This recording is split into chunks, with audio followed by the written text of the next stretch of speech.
Olá, pessoal! Sejam bem-vindos ao nosso podcast. Meu nome é a Jennifer, sou estudante do curso de Pedagogia da Universidade Positivo.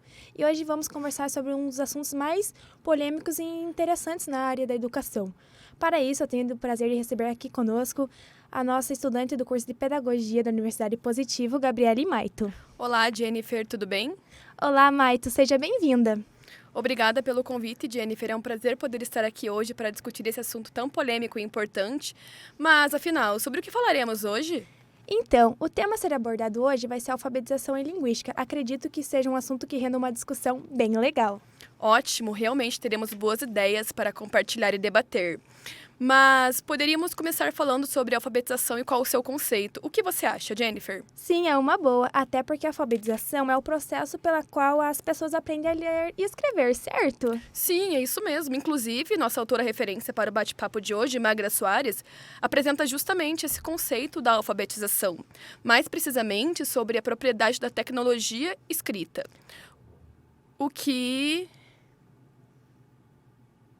Da apropriação da tecnologia da escrita, isto é, um conjunto de técnicas, procedimentos e habilidades necessárias para a prática da leitura escrita.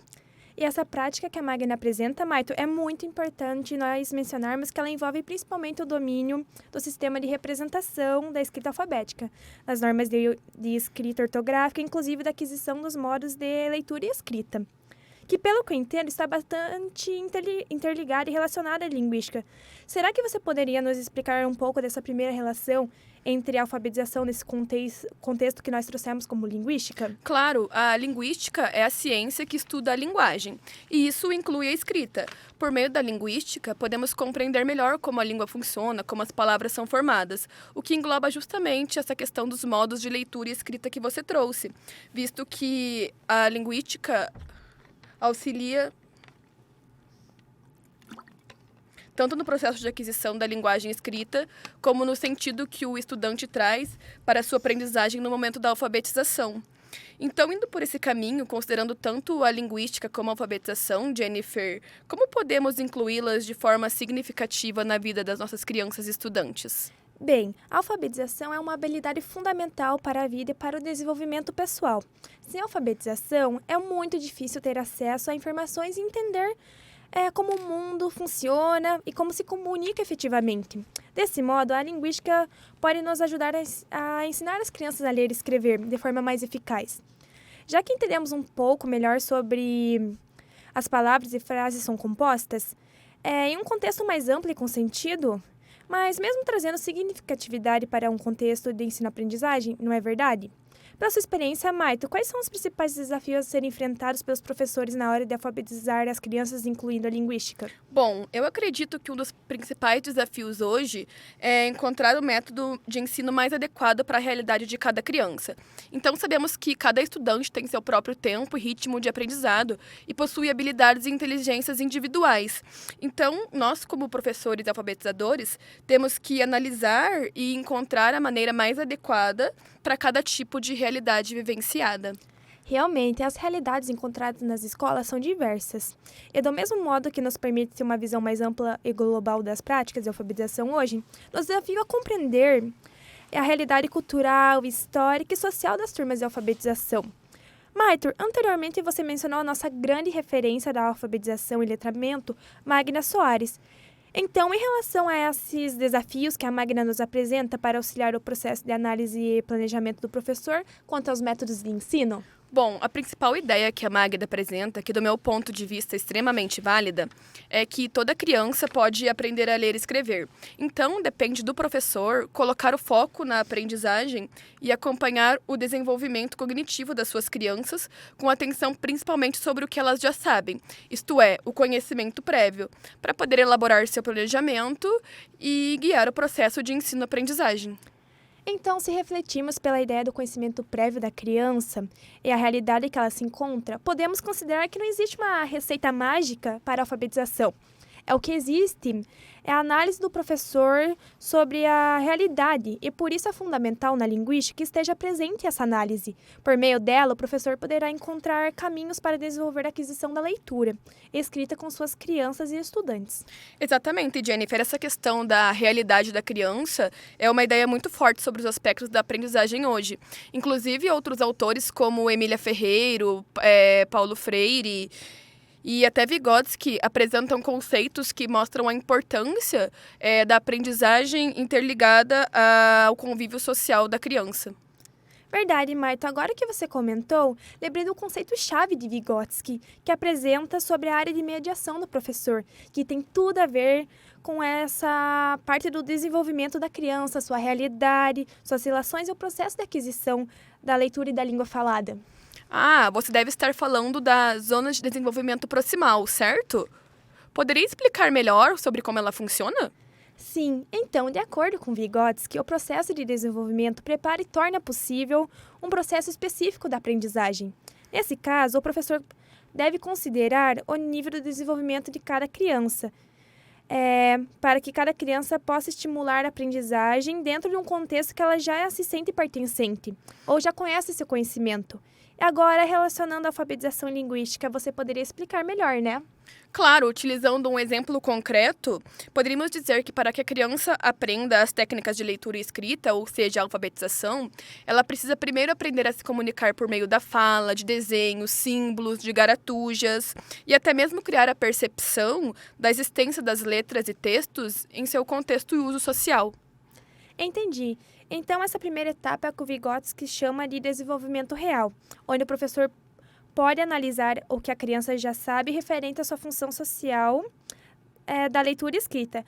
Já a próxima etapa é a qual ela poderá realizar suas intervenções pedagógicas, já que ele passou a conhecer o nível de desenvolvimento de cada criança. Agora ele poderá preparar e se orientar melhor, da melhor maneira, utilizando os conceitos e as realidades das crianças. Sim, sempre levando em consideração a realidade das crianças, ou seja, o conhecimento prévio em práticas pedagógicas que possam estimular a aprendizagem dentro da zona de desenvolvimento proximal, que é o caminho que a criança percorre até compreender por completo a escrita alfabética. Nesse sentido, quando a criança compreende e utiliza a escrita alfabética, ela chegou ao seu nível de desenvolvimento potencial, que envolve aquilo que conversamos no início, que toda criança pode ler e escrever. Nesse nível, a criança passa do desenvolvimento onde ela criava hipóteses e começa a utilizá-los como propriedades técnicas. Isso, e essa propriedade que a criança toma por si, ao ser alfabetizada, ela também não pode ser independente da linguística. Por mais que seus conceitos sejam diferentes, as duas devem caminhar e se desenvolver juntos na mente da criança. Então, tudo está interligado: o desenvolvimento, a cultura, o conhecimento prévio e os conhecimentos que o professor deseja que o estudante ou criança adquira. Isso mesmo, mas também quando você fala em aquilo que o professor deseja, caímos em mais um enraizamento tradicional, não é? Porque além de tudo isso que conversamos, temos que garantir que as práticas de alfabetização sejam motivadoras para as crianças e não uma obrigação. Sim, que seja um desejo delas para que elas se sintam confortáveis e encorajadas a aprender. Nesse caso, quais são as principais estratégias que os professores podem utilizar para ajudar as crianças na alfabetização de forma mais prazerosa? Bom, existem várias estratégias que os professores podem utilizar para auxiliar na alfabetização das crianças. O método fônico, o método global, o método misto e entre muitos outros. Porém, é importante tornar as atividades de alfabetização divertidas, motivadoras e significativas para as crianças. Ou seja, é importante trabalhar a compreensão de textos de diferentes gêneros para que as crianças possam entender melhor o que estão lendo e escrevendo. E, além disso, não podemos deixar de levar em consideração o desejo das crianças sobre a aprendizagem. Realmente, quando a criança sente curiosidade sobre algo, sua busca pelo conhecimento se torna muito mais prazerosa e significativa. Portanto, é importante que nas práticas da alfabetização e linguística, o professor apresente temas do interesse da turma. Sim, e atualmente com as tecnologias digitais, é muito mais fácil e prático encontrar o interesse das crianças e extrair as informações do que há algum tempo. Podemos e devemos utilizar a globalização a nosso favor, não é? Mai, tem uma boa colocação isso que você falou. Como você acha que as tecnologias digitais podem influenciar no processo de alfabetização linguística? Excelente pergunta. Atualmente, a tecnologia está inserida em nosso dia a dia e existe grande influência de seus aspectos na vida das gerações que aprendem. Com os avanços tecnológicos, têm se criado programas interativos que acabam deixando o aprendizado muito mais atraente, inclusive com o uso de jogos digitais. Mas, Jennifer, até mesmo nesse mundo das tecnologias, onde tudo parece muito mais fácil, existem alguns desafios, não é? Com certeza existem desafios a serem enfrentados no mundo da tecnologia. Um exemplo deles é a disseminação falsa de informação, que há várias informações chegando a todo instante. E temos que ter um controle para aquilo que será mostrado e apresentado às nossas crianças. Realmente, é importante que os nossos estudantes saibam analisar e filtrar as informações. No geral, acredito que apesar desses desafios, tecnologias elas têm permitido novas formas de comunicação, o que gera um impacto significativo na forma de como as pessoas se comunicam globalmente, certo? Sim, na verdade, a tecnologia pode e deve ser utilizada como meio de apoio na sala de aula. Mas claro que a tecnologia nunca vai substituir um professor alfabetizador. É uma ferramenta atual e que faz parte da realidade das crianças e é um ótimo potencial de pesquisa. Tem razão, os educadores desempenham um papel fundamental no desenvolvimento da alfabetização e linguística. E acredito que se souberem orientar os estudantes sobre como utilizar a tecnologia de forma responsável e eficaz, professores e tecnologias podem ser grandes parceiros no processo de ensino e aprendizagem. Realmente, essa parceria poderia ser uma prática mais comum nos dias de hoje, porque a tecnologia está tomando parte da atenção das nossas crianças e jovens. Mas pensando nessa conexão entre sala de aula, estudantes e tecnologias digitais, em sua pesquisa, Jennifer, quais foram os principais aspectos da linguística que podem ser desenvolvidos por meio das tecnologias digitais? Acredito que quando falamos de tecnologias digitais, abordamos um universo bastante amplo, onde vai desde os usos dos computadores, smartphones, jogos em sala de aulas, gamificações e atividades, entre muitos outros. Portanto, trazer a linguística para esse universo a torna parte do que já está acontecendo e não algo que está sendo inserido para apenas uma obrigação para as crianças. Então você quer dizer que a linguística ela já está inserida nas tecnologias e não precisam ser. Na verdade, a linguística está inserida em todas as áreas da nossa vida, mas quando se trata de TDICs, por serem justamente ferramentas de comunicação, essa relação se torna cada vez mais estreita. A tecnologia nos permite ter acesso a informações de diversas culturas e textos dos mais variados gêneros. E, além disso, existem aplicativos e assistentes virtuais inteligentes. Sim, realmente, o acesso a esses ambientes auxiliam de forma gradual e natural o processo da linguística. Com eles, o estudante consegue criar relações, comparar, identificar, analisar e, claro, com a intervenção do professor, as tecnologias elas podem ser usadas desde a base da alfabetização até os conceitos mais amplos da linguística, quando o estudante já está preparado para desafios maiores, não é? Exatamente. A chave é o desafio em conjunto com a realidade. Certo, esse é um bom ponto de partida. O estudante precisa sentir-se desafiado positivamente em seu processo de alfabetização e linguística, para que quando o professor prepare e aplique a sua prática, haja construção do conhecimento de forma realmente significativa. Maite, o assunto está muito bom e, com certeza, se continuássemos falando, íamos passar horas e horas debatendo.